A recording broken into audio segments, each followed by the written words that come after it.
Lá em São Paulo, cerca de R$10.600. E não pensem vocês porque são remédios mais caros. É que na maior parte dessas ações, o remédio é de marca. E quando ele é de marca, ele tem o custo que o fabricante colocou no remédio, e não o custo que eu consigo quando eu faço a licitação, a concorrência pública para comprar o remédio. E compro o genérico, compro um similar, mas eu não compro o de marca.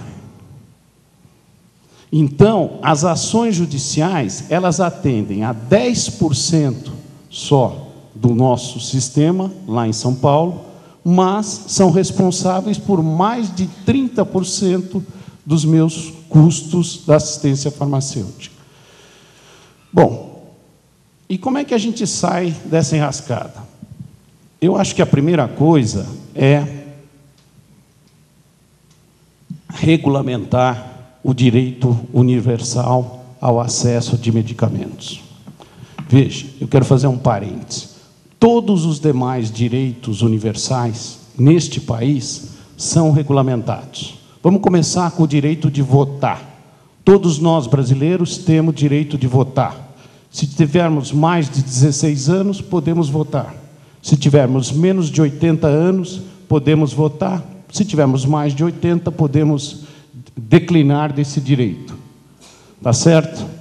Ninguém nesta sala, ninguém neste país vota onde quer. Vota na sessão eleitoral em que se inscreve. Ninguém vota no dia em que quer. Todo mundo vota no dia determinado para a votação. Ninguém vota no horário que quer. Todo mundo vota no horário determinado para a votação. E pior, ninguém vota em quem quer. Vota-se em quem tem um partido e que o partido inscreva como candidato. E não é por isso que eu vejo reclamações que estamos limitando o direito dos brasileiros de votar. Só regulamentamos a questão do voto para que todos possam exercer esse direito. A mesma coisa se dá com o ensino fundamental. É um direito de toda criança brasileira estudar o ensino fundamental. Mas existe uma coisa chamada Lei de Diretrizes de Base, que diz qual é o currículo mínimo que as crianças têm que ter em todo o país. E por que a gente faz isso? Para limitar aquilo que se ensina às nossas crianças? Não. Para permitir que uma criança do Amapá vá terminar o seu curso primário no Rio Grande do Sul. As matérias serão as mesmas e as crianças poderão ir e vir conforme seus pais assim o desejarem. O direito à educação não pressupõe que o meu filho, e eu vou mudar para a China o ano que vem, que o meu filho que está no 3º ano aprenda chinês. Quando chegar na China, como ele não fala chinês, como ele não escreve em chinês, ele não vai conseguir acompanhar o ensino lá na China. Não é por isso que um pai entra com uma ação judicial pedindo que o filho dele tenha direito a aprender chinês. Por quê? Porque se eu quero mudar para a China, se eu quero e meu filho precisa aprender chinês, eu tenho que ser responsável, eu, pai, pelo ensino de chinês. É algo a mais.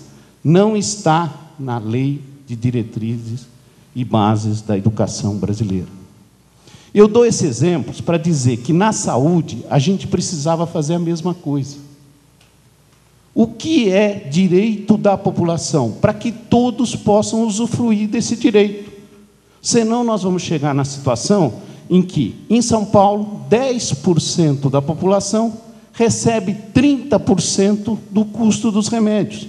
E, com isso, falta para a gente poder completar os 80%, chegar a 100%. Então, na minha opinião, a primeira coisa para a gente estruturar um programa de assistência farmacêutica válido é a gente conseguir ter uma regulamentação clara. Existem 2 projetos de lei no Senado, Eu acho que esses projetos de lei precisavam ser aprovados, porque, caso não sejam aprovados, o Judiciário vai se encarregar de regulamentar a matéria. E, na minha opinião, não é o melhor poder para fazer isso. O melhor poder para fazer isso é o Legislativo. É para isso que ele existe. Bom, feita a regulamentação, o que eu acho que seria necessário fazer pelo Executivo? Eu acho que 4 são as medidas prioritárias para ser feitas, para a gente ter uma estrutura de assistência farmacêutica bem desenvolvida no país. Primeiro, é mudar o registro de drogas, de novas drogas no país. Me desculpem, num mundo globalizado, com internet, em que a gente sai daqui e 12 horas depois a gente está na Europa, é inacreditável, é inaceitável um prazo de 2 anos para registro de um novo remédio aqui no Brasil. Se o remédio já tem registro em outros países, já tem registro na Unidade Europeia, já tem registro no FDA, por que não registrá-lo automaticamente no Brasil? Eu sei que todo mundo diz, não, é perigoso. Perigoso por quê? Demora-se 2 anos, cria-se dificuldades, na minha opinião, muitas vezes para vender facilidades, quando seria de todo mais importante ser rápido no registro de novas drogas. E não só registrar, mas colocar o preço. Fazer o registro junto com o preço. De nada adianta registrar o produto, de nada adianta registrar um produto que é cópia de tantos outros que nós temos.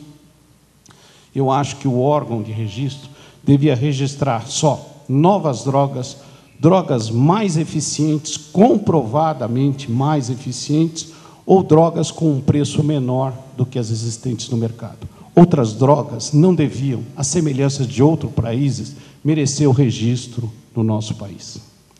Segunda coisa, a inclusão dessas drogas na lista de medicamentos do SUS. Esse é um poderoso mecanismo de intervenção do Estado no mercado farmacêutico. Eu negocio com a indústria. Você quer que eu coloque na lista do SUS? Então vamos baixar o preço. 80% do mercado farmacêutico no país, ou mais, é o mercado público. O poder de negociação do governo é muito grande. A população brasileira não tem dinheiro para comprar medicamentos que custam 300, 500 reais por mês. Então, o governo tem que usar esse espaço de negociação e tem que incluir na lista do SUS sem protelação, sem mecanismos protelatórios. Todos nós sabemos que o medicamento é bom, que o medicamento funciona.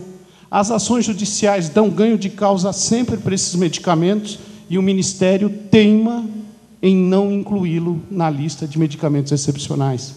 Que sentido faz isso? Vocês vão me dizer, isso é impossível de fazer. Não é. E eu retorno ao meu exemplo do início. Na AIDS, nós incorporamos os medicamentos novos com uma velocidade 10 vezes maior do que a velocidade que a gente tem para a lista comum dos medicamentos excepcionais. Se podemos fazer na AIDS, por que não podemos fazer nas outras listas de medicamentos? Terceiro ponto que eu acho que é necessário para que a gente tenha uma boa assistência farmacêutica. Criar um sistema de avaliação de casos peculiares.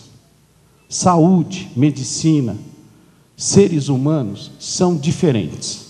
Todos são iguais e semelhantes a Deus, porém cada um tem a sua individualidade. Pensar que um sistema que vai atender a todas as necessidades da população é utopia. Nós devemos ter comitês para avaliar casos específicos e dizer: vamos dar o remédio ou não vamos dar o remédio por este motivo. Isto impediria as ações judiciais. Isso